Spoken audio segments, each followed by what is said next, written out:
Hey guys, Mr. Backward here. In this video, we're going to look at sensitivity to change. So the Austrian monk Gregor Mendel, who is known for his work with garden peas and other plants, provided the first scientific explanation for hybridization.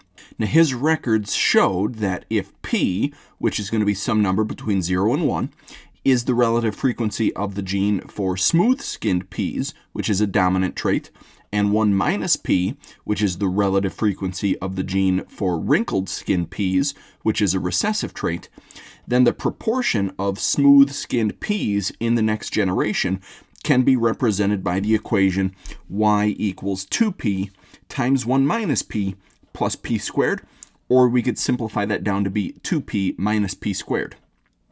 Now what we're going to do with this information is we're going to compare the graphs of this equation and its derivative to determine what values of y are more sensitive to changes in that p-value.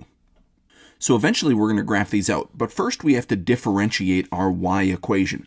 So if we have y equals 2p minus p squared, then if we differentiate it, if we find its derivative, then y prime is going to be 2 minus 2p from using the power rule with that. Now we're going to go to our calculator and graph out y and its derivative. So in my y equals screen, I'm going to type in that original y equation, that 2p minus p squared, but I'm going to be careful how I type it in. We were told that our p-values had to be somewhere between 0 and 1. So when I type this in, I'm going to type it in over a specified domain. So this is going to be 2x minus x squared, but I'm putting a domain in here, so I'm going to divide it. Now, because it's technically between 0 and 1, we do have to put two separate domains in here. So for the first one, we're going to use x values that are greater than 0, but we also need our x values to be less than 1. Okay, so that's going to give us this graph between 0 and 1, greater than 0 but less than 1. Now I'm also going to graph out the derivative right away, and I'm going to give it the exact same domain restrictions.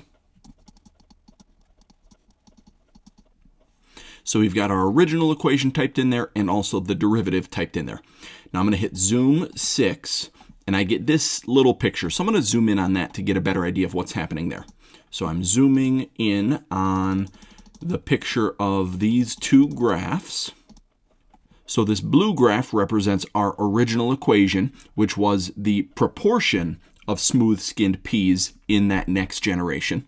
And then this red line represents our derivative. So the derivative is the rate of change in that proportion.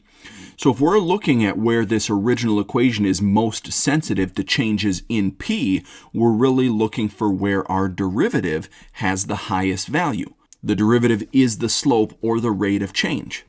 So over here at this x value of 1 or at this p value of 1, the slope is 0, which means that these y values aren't really changing at all. But over here, as we're getting closer and closer to that x value or p value of 0, we've got a slope that's approaching 2, which is the highest rate of change along this derivative graph. So these graphs are suggesting that the value of y is the most sensitive to changes in that p-value when p is really small, even approaching 0. But on the end, as our p-values are approaching 1, our graph is almost starting to flatten out there. So the rate of change, or the derivative there, the slope of those tangent lines, is approaching 0, meaning that there's very little change. That's going to be it for this video. Thanks for watching.